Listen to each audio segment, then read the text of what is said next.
নমস্কাৰ আপোনালোকক স্বাগতম জনাইছোঁ আজি ভিডিঅ'টোলৈ আজি আপোনালোকৰ বাবে লৈ আহিছোঁ আজি হৈছে গ্ৰেজুৱেট লেভেলৰ থাৰ্ড গ্ৰেডৰ যিটো পৰীক্ষা সেই পৰীক্ষাটোৰ কমপ্লিট প্ৰশ্ন উত্তৰ আপোনালোকৰ বাবে লৈ আহিছোঁ আজিৰ ভিডিঅ'টোত আপোনালোকৰ বাবে যিখিনি প্ৰশ্ন আহিছিলে সেই প্ৰশ্নৰ উত্তৰসমূহ লৈ আহিছোঁ আৰু আপোনালোকে এই ভিডিঅ'টো চাই পেলাই আপোনালোকে কিমানটা আৰু ছ'চিয়েল ছায়েন্সৰ কুৱেশ্যন আনচাৰ শুদ্ধ কৰিছে সেইটো গম পাব আৰু আপোনালোকে জনাবচোন কিমানটা শুদ্ধ কৰিলে আজিৰ প্ৰথম প্ৰশ্নটো হৈছে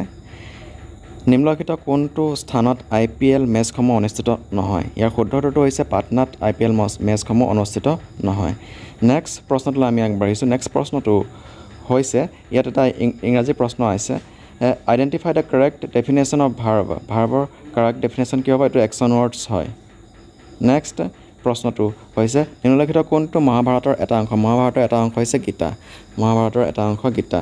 নেক্সট প্ৰশ্নটো লৈ আগবাঢ়িছোঁ কোনখন দেশে সুৱেজ খাল নিয়ন্ত্ৰণ কৰে ইয়াৰ শুদ্ধটো হৈছে ইজিপ্তে সুৱেজ খাল নিয়ন্ত্ৰণ কৰে কোন দেশত খ্ৰীষ্টফাৰ কলম্বাছৰ জন্ম হৈছিলে ইয়াৰ শুদ্ধ উত্তৰটো হৈছে পৰ্তুগালত খ্ৰীষ্টফাৰ কলম্বাছৰ জন্ম হৈছিলে নেক্সট প্ৰশ্নটোলৈ আগবাঢ়িছোঁ নেক্সট প্ৰশ্নটো হৈছে আজিৰ প্ৰশ্নখন যথেষ্ট খেলিমেলি কৰি দিছে মেথছ ইংলিছ মাজে মাজে সোমাই দিছে সেইকাৰণে বহুতো কেণ্ডিডেট নিশ্চয় কনফিউজনত ভুগিছে নেক্সট প্ৰশ্নটো হৈছে কোনখন নগৰীতে পদ্মনাভস্বামী মন্দিৰ অৱস্থিত থিৰুৱন্তপুৰমত পদ্মনাভস্বামী মন্দিৰ অৱস্থিত নেক্সট প্ৰশ্নটোলৈ আমি আগবাঢ়িছোঁ ডক্টৰ বেজবৰুৱা বোলছবিৰ 1969 সংস্কৰণত কোনে নাম ভূমিকাত অভিনয় কৰিছিলে ইয়াৰ শুদ্ধটো কি হ'ব ইয়াৰ শুদ্ধটো হৈছে ব্ৰজেন বৰুৱা নেক্সট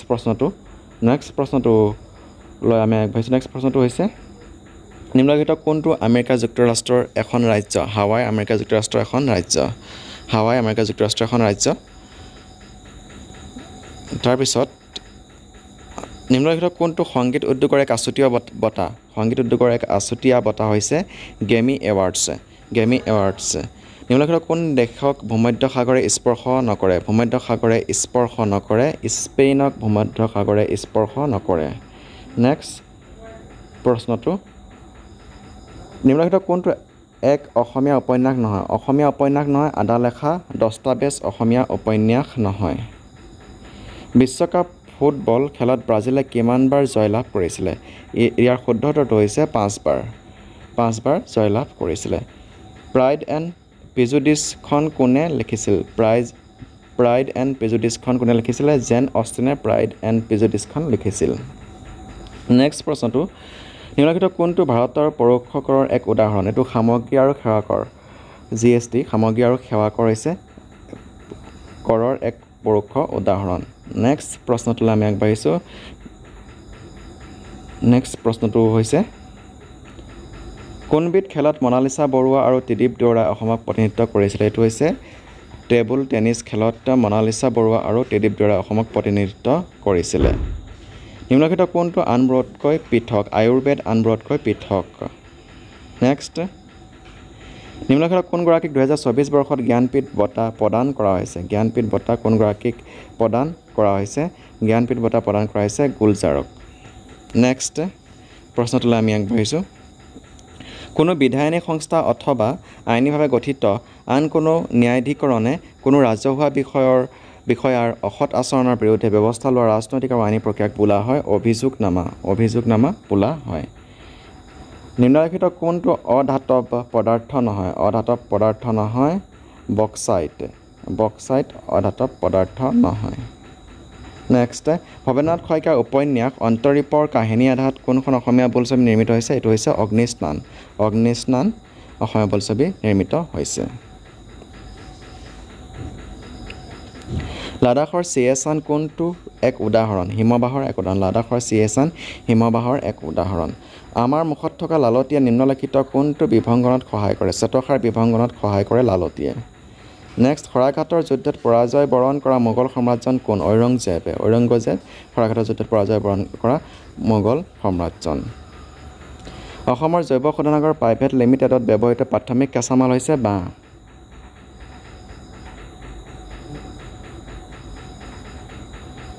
নেক্সট প্ৰশ্নটোলৈ আমি আগবাঢ়িছোঁ নেক্সট প্ৰশ্নটো হৈছে ভাৰতবৰ্ষৰ সংবিধানত অৱশিষ্ট সমতাৰ ধাৰণা কোন দেশৰ পৰা লোৱা হৈছে ইয়াৰ শুদ্ধটো হৈছে কানাডাৰ পৰা লোৱা হৈছে নেক্সট প্ৰশ্নটো হৈছে কোন দুখন দেশক গোবী মৰুভূমিয়ে স্পৰ্শ কৰিছে চীন আৰু মংগোলিয়াক গোবী মৰুভূমিয়ে স্পৰ্শ কৰিছে চীন আৰু মংগোলিয়াক গোবী মৰুভূমিয়ে স্পৰ্শ কৰিছে দালাল ষ্ট্ৰীট কোনখন মহানগৰত অৱস্থিত দালাল ষ্ট্ৰীট মুম্বাইত অৱস্থিত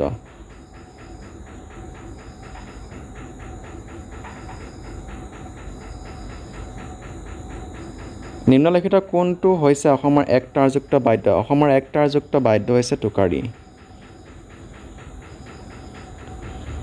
কোনখন ৰাজ্য ভাৰতৰ হকী দলৰ চৰকাৰী পৃষ্ঠপোষক উৰিষ্যা ভাৰতৰ হকী দলৰ চৰকাৰী পৃষ্ঠপোষক দাণ্ডিয়া ৰাস কোনখন ৰাজ্যৰ এক জনপ্ৰিয় লোকনৃত্য গুজৰাটৰ দাণ্ডিয়া ৰাস এক জনপ্ৰিয় লোকনৃত্য দাণ্ডিয়া ৰাস গুজৰাটৰ এক জনপ্ৰিয় লোকনৃত্য কালবেলিয়া ভাৰতৰ কোন অঞ্চলৰ লোকনৃত্যৰ ৰূপ কালবেলিয়া ভাৰতৰ ৰাজস্থানৰ লোকনৃত্যৰ ৰূপ কিন্তু ইয়াত থৰ মৰুভূমি অঞ্চল আছে ইয়াত থৰ মৰুভূমি অঞ্চলটো শুদ্ধ হ'ব নেক্সট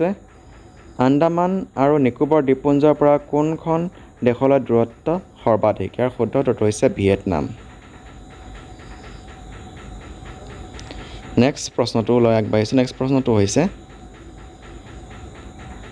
কোন সিংহাসনৰ বাবে গোলাপৰ যুদ্ধ নামৰ গৃহযুদ্ধলানি সংঘটিত হৈছিলে ব্ৰিটিছ সিংহাসনৰ বাবে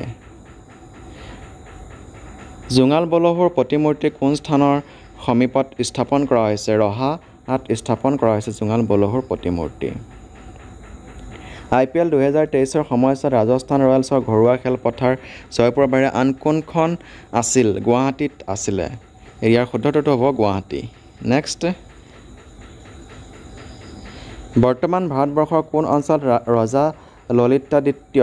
মুক্তপিদাৰ সাম্ৰাজ্য আছিলে ইয়াৰ শুদ্ধ উত্তৰটো হৈছে কাশ্মীৰ অঞ্চলত আছে বৰ্তমান ভাৰতবৰ্ষৰ কাশ্মীৰ অঞ্চলত ৰজা ললিতাদিত্যৰ সাম্ৰাজ্য আছিল সাগৰ দেখিছা নামৰ অসমীয়া কবিতা সংগ্ৰহটো কোনে লিখা সাগৰ দেখিছা নামৰ অসমীয়া কবিতা সংগ্ৰহটো লিখিছে দেৱকান্ত বৰুৱা অসমীয়া সাহিত্যত কোন ধনী কবি ৰূপে জনাজাত বিনন্দ চন্দ্ৰ বৰুৱা ধনী কবি ৰূপে জনাজাত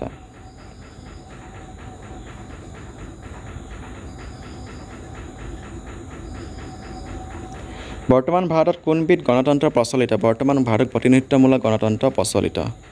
বি টি আও কোনবিধ খেলত ভাৰতীয় দলৰ অধিনায়ক আছিলে ইয়াৰ শুদ্ধ উত্তৰটো হৈছে ফুটবল ইয়াৰ শুদ্ধ উত্তৰটো Toyota has its headquarters in Japan য'ত টয়োটাৰ মুখ্য কাৰ্যালয় অৱস্থিত জাপানত টয়োটাৰ মুখ্য কাৰ্যালয় অৱস্থিত কিৰা আৰু ঘু কোন দেশৰ জাতীয় সাজ পোছাক এইটো হৈছে ভূটানৰ জাতীয় সাজ পোছাক কিৰা আৰু ঘু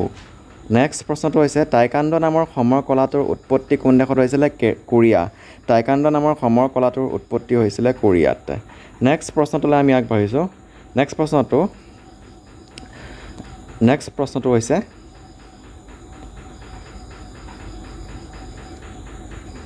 ইয়াত নিম্নলিখিত সমূহৰ কোনটো শুদ্ধ আগ্নেয়গিৰি পানীৰ তলত বৰ্তি থাকিব নোৱাৰে সাগৰত কোনো ধৰণৰ পানীৰ সোঁত নাথাকে পৃথিৱীৰ উপৰিভাগৰ প্ৰায় 70% পানীৰে আৱৰি আছে পৃথিৱীৰ উপৰিভাগৰ প্ৰায় অৰ্ধেক অংশ ভূখণ্ড ইয়াৰ শুদ্ধ উত্তৰটো হৈছে বি সাগৰত কোনো ধৰণৰ পানীৰ সোঁত নাথাকে নেক্সট প্ৰশ্নটোলৈ আগবাঢ়িছোঁ নেক্সট প্ৰশ্নটো হৈছে চাণক্য কোনগৰাকী সম্ৰাটৰ ৰাজকীয় উপদেষ্টা আছিলে এইটো হৈছে চন্দ্ৰগুপ্ত মৌৰ্যৰ ৰাজকীয় উপদেষ্টা আছিলে চাণক্য নেক্সট প্ৰশ্নটো নিম্নলিখিত কোনটো শুদ্ধ ইয়াৰ শুদ্ধ উত্তৰটো হৈছে ছিকিম অসমৰ পশ্চিম দিশত অৱস্থিত ছিকিম অৱস্থিত নেক্সট প্ৰশ্নটোলৈ আগবাঢ়িছোঁ নেক্সট প্ৰশ্নটো হৈছে মেজৰ ধ্যানচান্দৰ সৈতে জড়িত খেলৰ নাম চিনাক্ত কৰক ইয়াৰ শুদ্ধ উত্তৰটো হৈছে হকী ধ্যানচান্দৰ সৈতে জড়িত খেলৰ নাম হৈছে হকী তাৰপিছত আহিলোঁ অলিম্পিকৰ পতাকাখনত নিম্নলিখিত কোনটো বৰণ দেখা নাযায় ইয়াৰ শুদ্ধ উত্তৰটো হৈছে সুমথিৰা বৰণ দেখা নাযায় অলিম্পিকৰ পতাকাখনত এইবিলাক প্ৰিভিয়াছৰ কুৱেশ্যনৰ লগত ৰিলেটেড আছিলে কোনে অলিম্পিক খেল সৰ্বোচ্চ সংখ্যক সোণৰ পদক লাভ কৰিছিলে এইটো মাইকেল ফেল্পছে সৰ্বোচ্চ পদক লাভ কৰিছিলে অলিম্পিকত নদী এখনে চুটি পথ ল'বলৈ গতি সলনি কৰিলে গঠন হোৱা এক বক্ৰ জলভাগক বোলা হয় অশ্বক্ষুৰা হ্ৰদ বোলা হয় নেক্সট পি.টি. উষাই কোনবিধ খেলত অংশগ্ৰহণ কৰিছিলে এথলেটিক্সত পি.টি. উষাই অংশগ্ৰহণ কৰিছিল নিম্নলিখিত কোনখন দেশৰ বৰ্তমান সময়ত অস্তিত্ব নাই চেকোস্লোভাকিয়াৰ বৰ্তমান সময়ত অস্তিত্ব নাই চেকোস্লোভাকিয়াৰ বৰ্তমান সময়ত অস্তিত্ব নাই নিম্নলিখিত কোনগৰাকী এক মল্লযোদ্ধা সুশীল কুমাৰ এক মল্লযোদ্ধা জম্মু আৰু কাশ্মীৰ অঞ্চলত নিম্নলিখিত কোনটো পৰ্বতমালা আছে পীৰ পাঞ্জাল পৰ্বতমালা আছে জম্মু আৰু কাশ্মীৰ অঞ্চলত পীৰ পাঞ্জাল পৰ্বতমালা আছে নিম্নলিখিত কোনগৰাকী লন টেনিছ খেলুৱৈ নহয় পুল্লেলা গোপীচান্দ এইটো থাৰ্ড গ্ৰেডৰ যিটো পৰীক্ষা আছিলে সেই পৰীক্ষাটোত আহিছিলে পুল্লেলা গোপীচান্দ বেডমিণ্টন খেলুৱৈ হয় সেইটো পৰীক্ষাত আহিছিল তাৰ লগত এইটো ৰিলেটেড আছিল আপোনালোকে যদি সেইটো প্ৰশ্ন ভালকৈ চাইছিলে তেতিয়া এইটো নিশ্চয় কৰিব পাৰিছে নেক্সট প্ৰশ্নটো হৈছে কোন হিন্দী কবি মধুশালা এবং অগ্নিপথৰ বাবে জনাজাত মধুশালা আৰু অগ্নিপথৰ বাবে জনাজাত হিন্দী কবি হৈছে হৰিবংশ ৰায় বচ্চন মধুশালা আৰু অগ্নিপথৰ বাবে জনাজাত হিন্দী কবি হৈছে হৰিবংশ ৰায় বচ্চন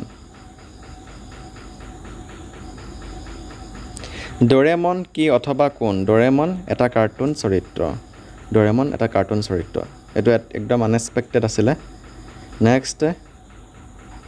কোনখন নদীদ্বীপে টিলাত উমানন্দ মন্দিৰ অৱস্থিত উমানন্দ মন্দিৰ ভস্মাচলত উমানন্দ মন্দিৰ অৱস্থিত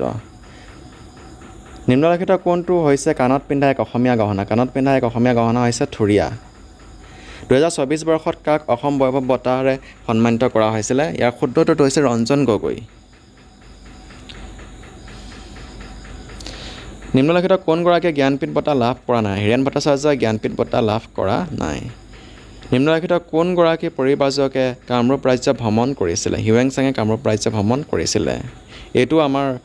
চেনেলৰ পৰা আহিছিলে আমাৰ চেনেলৰ যিখিনি ভিডিঅ' দিছিল তাৰ পৰা আহিছিলে আৰু আগৰ কেইবাটাও প্ৰশ্ন আহিছিলে সেইখিনি মই ক'বলৈ পাহৰিছিলোঁ ভিলেজ ৰকষ্টাৰ্ছ নামৰ বোলছবিখনৰ নিৰ্দেশক হৈছে ৰীমা দাস 1 জানুৱাৰী 2024 সাপেক্ষে ইউক্ৰেইনৰ ৰাষ্ট্ৰপতি কোন জেলেনস্কি ভলডিমিৰ জেলেনস্কি আছিলে ইউক্ৰেইনৰ ৰাষ্ট্ৰপতি 2024 সাপেক্ষে 1 জানুৱাৰী কোন দুখন মহাদেশৰ মাজত ভূমধ্যসাগৰ অৱস্থিত ইউৰোপ আৰু আফ্ৰিকাৰ মাজত ভূমধ্যসাগৰ অৱস্থিত এয়া আছিলে আজি হৈ যোৱা এক্সামটোৰ জেনেৰেল নলেজৰ প্ৰশ্ন উত্তৰসমূহ আমি পৰৱৰ্তী সময়ত যিখিনি বাকী থাকিছে সেই কুৱেশ্যন এনচাৰখিনি ছলভ কৰি আপোনালোকৰ আগত লৈ আহিম আপোনালোকে যিমান পাৰে ভিডিঅ'টো শ্বেয়াৰ কৰি দিব আৰু যিসমূহে আজি নতুনকৈ আমাৰ চেনেলটোলৈ আহিছে তেওঁলোকে আজি আমাৰ চেনেলটো ছাবস্ক্ৰাইব কৰি ল'ব নাপাহৰিব ধন্যবাদ